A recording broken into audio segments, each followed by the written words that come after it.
History remembers armies, divisions, and generals. But sometimes, just sometimes, the fate of an entire battlefield rests on a handful of men no one expected to be there. Men who were never supposed to fight a major battle. Men who carried maps instead of glory, pencils instead of prestige. Yet on one frozen ridge in Belgium, 18 American scouts would face down nearly 500 German paratroopers, and for one impossible day, they would change the course of World War II. This is the story of what happened the night before the world shifted, quietly, brutally, and without warning. The night before the world changed, the village of Lanzerath sat quiet under a thin crust of frost. The houses, small, timber-framed, black shapes against the snow, looked almost peaceful, like a postcard from a winter far too gentle to belong to 1944. The wind pushed against the rooftops, rattling shutters and carrying with it the distant rumble of artillery far beyond the forests. The villagers had long learned to ignore the sound of war, but the men stationed above the village could feel something else in the air, something colder, sharper, wrong. Up on the ridge, tucked into shallow foxholes and behind the bare skeletons of winter trees, 18 American soldiers waited in the dark. They were members of the intelligence and reconnaissance platoon of the 394th Infantry Regiment, scouts, mapmakers, and observers tasked with watching enemy movements, not stopping them. Men trained to disappear into forests, not stand firm against an advancing army. But tonight, fate had other plans. Lieutenant Lyle Boak, barely 20 years old, crawled along the line, checking each man in the dim glow of a covered flashlight. His breath fogged in the freezing air. He could see the tension in his men's eyes, the kind of tight, controlled fear that settles in when something bigger than you is moving in the dark. Behind them, the forest was silent. Ahead, the valley lay hidden beneath a creeping layer of fog, thick enough to swallow shadows. Then came the first sound, a distant rhythm, soft at first, then growing. Metal clinking, boots grinding into frozen earth, muffled voices speaking German. The men stiffened. Buck lowered his head, listening. It wasn't a patrol. It wasn't a small scout team. It was hundreds. An entire battalion of elite German paratroopers was marching directly toward them. 18 Americans, low on ammunition, cut off, alone.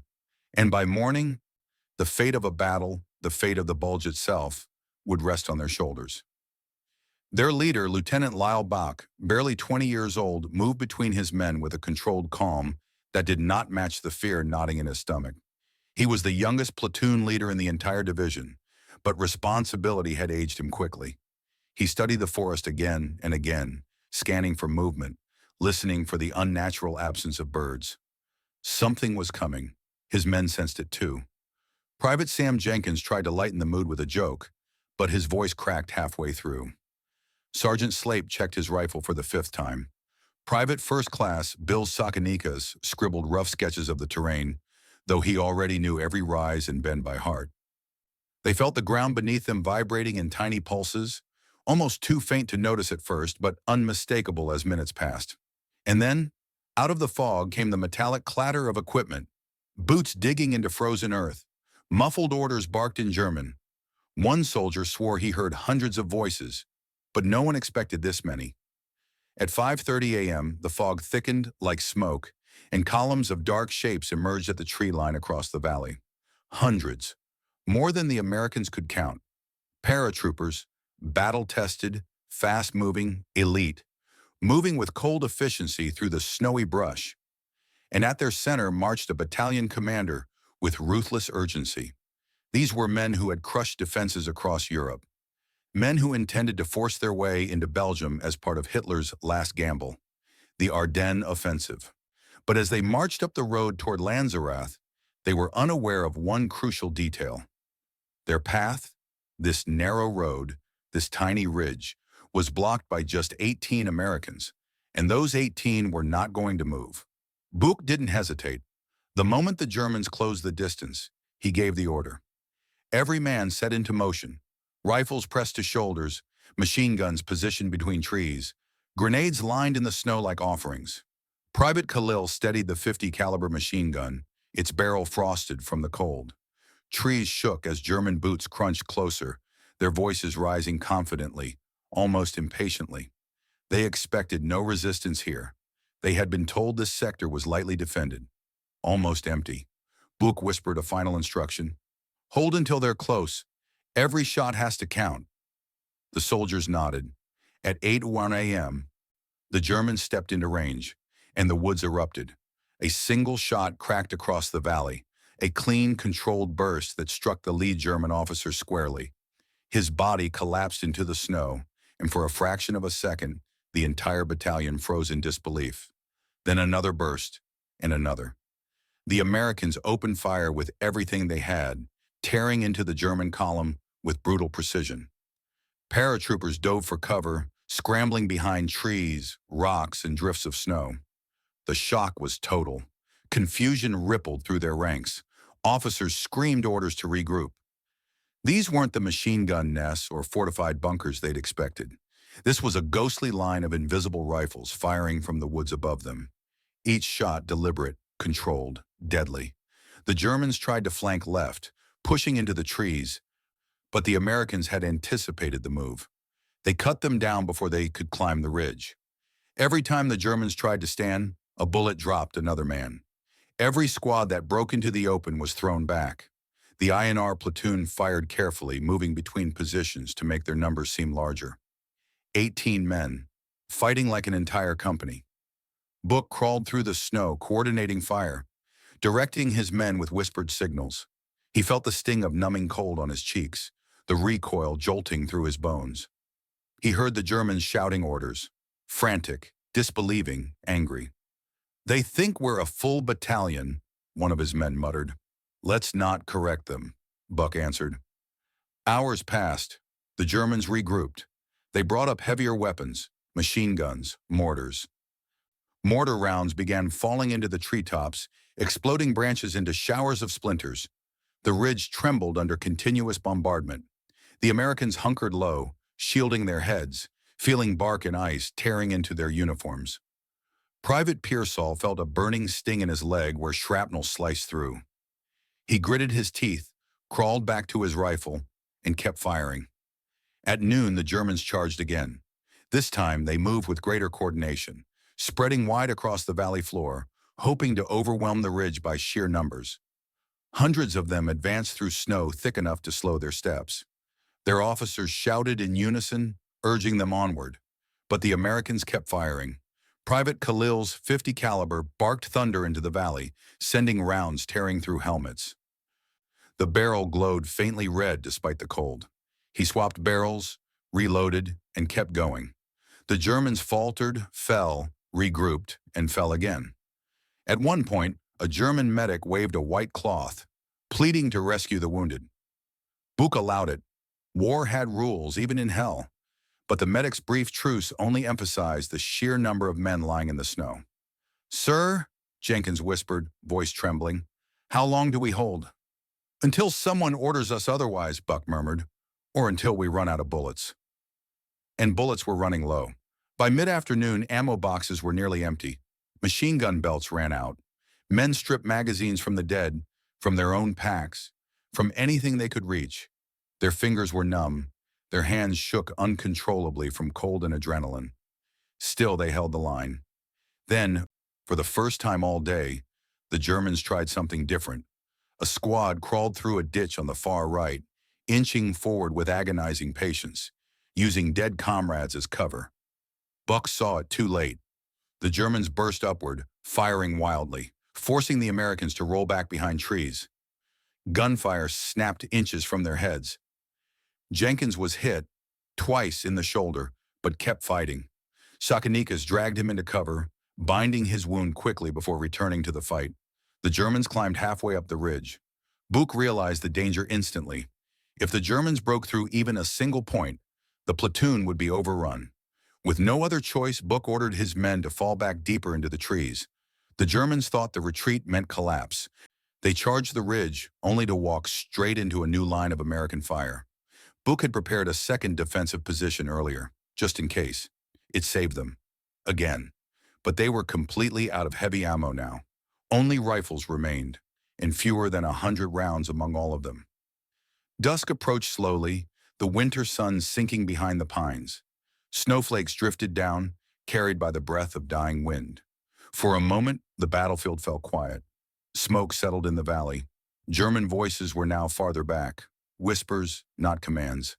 The paratroopers had still not taken the ridge. They had been delayed for nearly an entire day by fewer than 24 men. Book crawled to his remaining soldiers. Their faces were pale, streaked with dirt and blood, their lips cracked from cold. Every man looked exhausted beyond measure. Some could barely lift their rifles. He checked their ammunition. They had almost nothing left. A handful of bullets, a few grenades. That was all. "We've done everything we can," Buck murmured. "But if they attack again..." His men didn't need to hear the rest. The Germans attacked again. This time they came from multiple angles, side, front, and rear. They moved quietly like phantoms, closing in through the shadows. The Americans fired their last rounds, tossed their last grenades, trying to hold just a little longer. But one by one, their weapons fell silent. Chakanikas fired the final American shot. Silence settled over the ridge like a heavy shroud. The Germans surged forward, surrounding them, weapons drawn. Buch stood up slowly, raising his hands. His men followed. They were outnumbered 30-1. The Germans did not shoot. They stared at the Americans with expressions of disbelief, confusion mixed with something like respect. One German officer approached Buck, studying him closely. "You were only 18?" he asked haltingly. Buck nodded. The officer exhaled, stunned. "You held up an entire battalion." The Americans were taken prisoner, beaten by exhaustion more than by force. They were marched through snow, past the battlefield they had created. German bodies lay scattered across the valley floor, frozen in unnatural contortions. Wounded soldiers cried for help. Medics worked frantically. The Americans saw stretcher after stretcher carried away, each bearing the price of their stand. Buch's men exchanged glances. They realized only then what they had done. Their stand had stalled one of the most important German advances of the entire offensive. The Battle of the Bulge, the surprise attack meant to split Allied lines, take Antwerp, and force the West into negotiation, had depended on speed. Hours mattered, every minute counted, and 18 American scouts had taken away an entire day. In the days that followed, as the front shifted and the German advance slowed across the Ardennes, the importance of Lanzerath became unmistakable.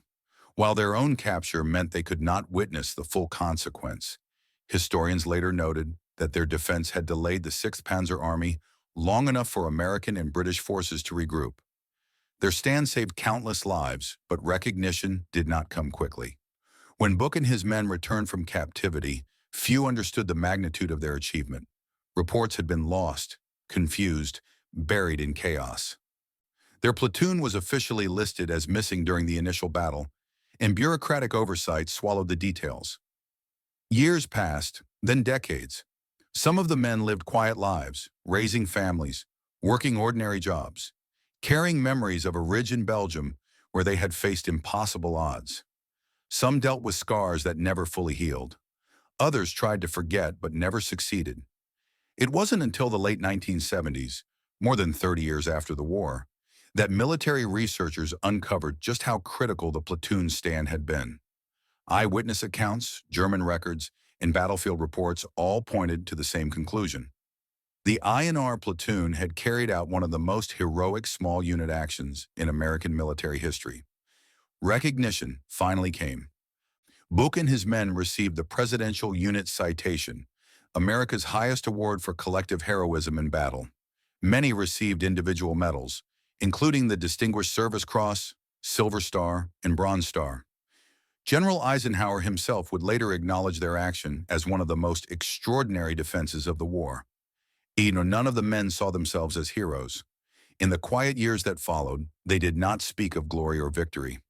What returned to them instead were the faces of the wounded, the echoes of shouted orders lost in the wind, and the bone-deep cold that gnawed its way through their uniforms and into their memories.